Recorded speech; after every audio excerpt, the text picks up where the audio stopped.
दूसरी सुहाग रात। मीना की उम्र इतनी कम थी कि ससुराल में उसे रहना नहीं भाया और अपने माता पिता के साथ में मायके रहने लगी।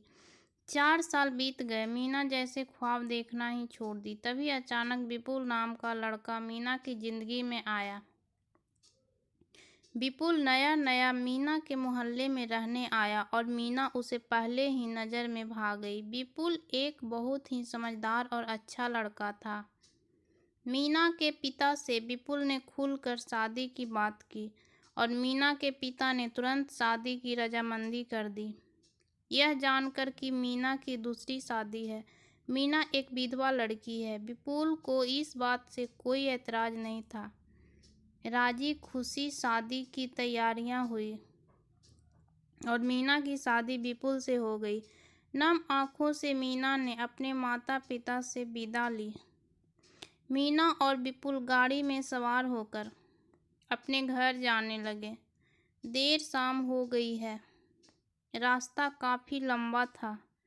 गाड़ी में मध्य मध्य म्यूजिक बज रही थी जो मीना को काफी अच्छा लग रहा था।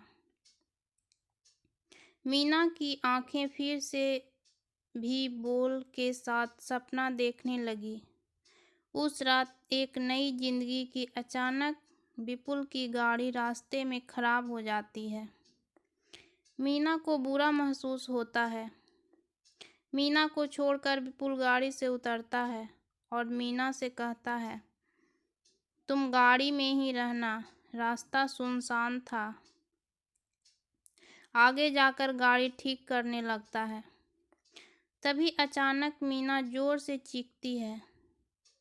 विपुल जाकर पूछता है, क्या बात है मीना, तुम इतनी जोर से क्यों आवाज लगाई?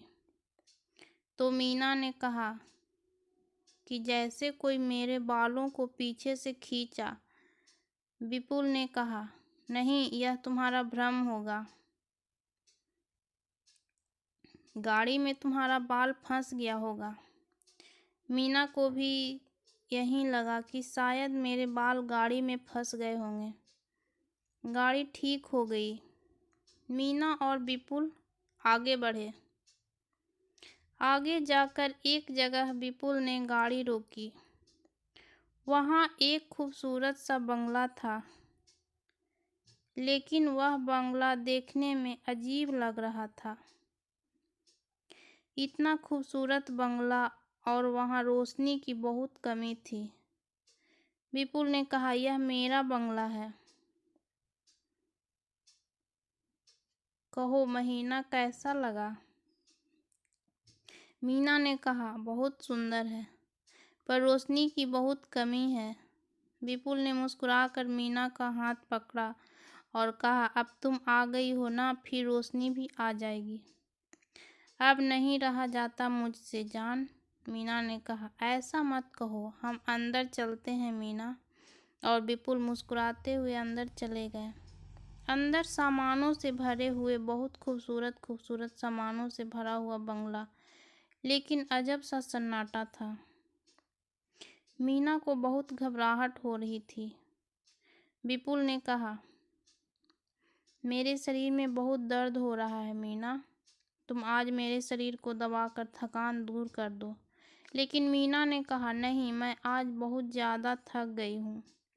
आज हम लोग सो जाते हैं, कल बातें करते हैं। विपुल ने कहा, जैसा तुम सोचती हो वैसा ही होगा।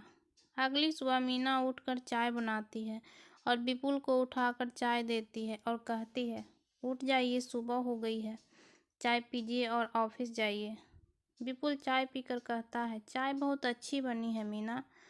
मीना की तारीफ करते हैं और कहता है, सॉरी डार्लिंग, कल तुम्हें ऐसे ही सोना पड़ा, तुम्हारी सुहागरात अधूरी रह गई। मीना ने कहा, कोई बात नहीं, हमारा साथ 1-2 दिन का नहीं, पूरे 7 जीवन का है, सुहागरात होती रहेगी। मीना कुछ परेशान थी। विपुल ने कहा, क्या बात है, तुम्हारे चेहरे पर यह चिंता क्यों? मीना ने कहा, पता नहीं क्या बात है, ऐसा लगता है इस बंगले में जैसे किसी की नज़रें मुझे देख रही हो। सुबह जब मैं बाथरूम में नहा रही थी तो मुझे ऐसा लगा जैसे मेरे बालों को किसी ने खींचा। मुझे समझ में नहीं आ रहा है, मैं जहाँ भी कहीं जा रही हूँ 2 आंखें मेरी पीछा कर रही है। विपुल ने कहा, नई जगह है इसलिए शायद तुम्हें घबराहट हो रही है। जल्द ही तुम एडजस्ट हो जाओगी। आज ऑफिस जाना बहुत ज़रूरी है, तुम मेरा इंतज़ार करना, मैं तुम्हें कल नहीं घुमाने ले जाऊंगा और हम रात में खाना भी बाहर खाएंगे। मीना ने अच्छा कहा। उसके बाद विपुल को ऑफिस के लिए विदा किया। अब मीना और विपुल की ज़िंदगी शांति से चलने लगी। 3-4 दिन बीत जाने के बाद अचानक मीना ने विपुल से कहा, तुम मेरे करीब क्यों नहीं आते? हम दोनों ने अभी तक सुहागरात भी नहीं मनाई। क्या बात है? मैं आपको पसंद नहीं हूँ क्या? विपुल ने मुस्कुरा कर कहा, यह बात नहीं है मीना, अभी थोड़े और इंतज़ार करना पड़ेगा। हमारे परिवार की है पुरानी परंपरा है कि शादी के बाद पति और पत्नी बिल्कुल किसी तरह के संबंध से नहीं बनते हैं, बिल्कुल वह दोस्त की तरह रहते हैं। तो तुम्हें भी हमारे परिवार में हमारी परंपरा निभानी पड़ेगी। अगर हम ऐसा नहीं करते तो हमें परिवार का श्राप लगेगा। आखिर अमावस की रात आ ही गई है। और मीना के पति ने कहा कि तुम्हें अमावस की रात तक ही तुम्हें इंतज़ार करना पड़ेगा, उसके बाद मैं और तुम सुहागरात मना सकते हैं। अमावस की काली रात आ गई। मीना के मन में फिर से नए सपने पलने लगे। मीना की आंखें नए सपने देखने लगी। वह विपुल के करीब जाना चाहती थी और अपनी पहली सुहागरात के नाकामी के बाद दूसरी सुहागरात मनाना चाहती थी, लेकिन शायद नसीब में कुछ और ही लिखा था। उस दिन विपुल ऑफिस से घर नहीं आया। रात के 8 बज गए। मीना बहुत चिंता करने लगी। फ़ोन लगाई तो विपुल का फ़ोन बंद बताया। मीना और परेशान हो गई। आसपास में ना कोई घर था और ना ही कॉन्टेक्ट नंबर किसी का जिससे मीना कॉल कर सकती। इंतज़ार करते करते रात को 1 बज गए। मीना कब सोफे पर सो गई, उसकी आंख लग गई, उसे पता ही नहीं चला और इस तरह वह पूरी रात सोई रह गई। मीना की सुबह जब आंख खुली, वह सुबह बहुत परेशान हुई। विपुल को ढूंढने लगी। विपुल का कहीं पता नहीं चला और विपुल नहीं आया।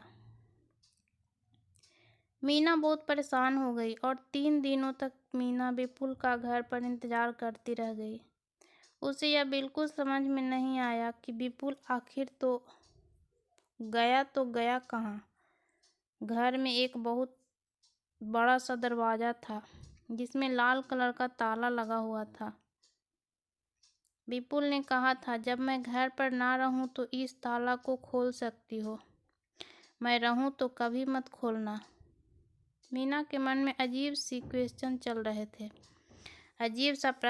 रहे थे कि आखिर इस दरवाजे के अंदर क्या है। विपुल 3 दिनों से कहाँ गया है? वह 3 दिनों से अकेले घर में क्या कर रही है? उसे अकेला रहते हुए भी अकेला क्यों नहीं महसूस हो रहा है? इस तरह के सवालों से वह घिर गया था। मीना का मन आखिरकार यह चाबी जो ताले से बगल में रखी हुई थी, उस चाबी से दरवाजे का ताला खोल दिया। दरवाजे को खोलते ही मीना के सामने वह दृश्य आया जिसकी वह कल्पना भी नहीं कर सकती थी। कमरे के अंदर विपुल, उसके माता पिता के पूरे परिवार की बड़ी बड़ी तस्वीरें लगी हुई थी और विपुल की माँ विपुल की जो तस्वीर थी उस पर एक बड़ी सी माला चढ़ी हुई थी जिसके नीचे विपुल का जन्म और मृत्यु की तिथि लिखी हुई थी।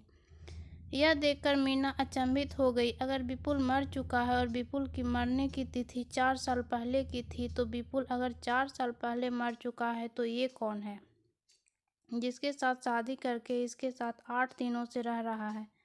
इन सब सवालों के साथ शायद वह मीना को पूरा जिंदगी काटनी पड़ी। मीना समझ गई थी कि दूसरी सुहागरात भी उसके नसीब में नहीं था।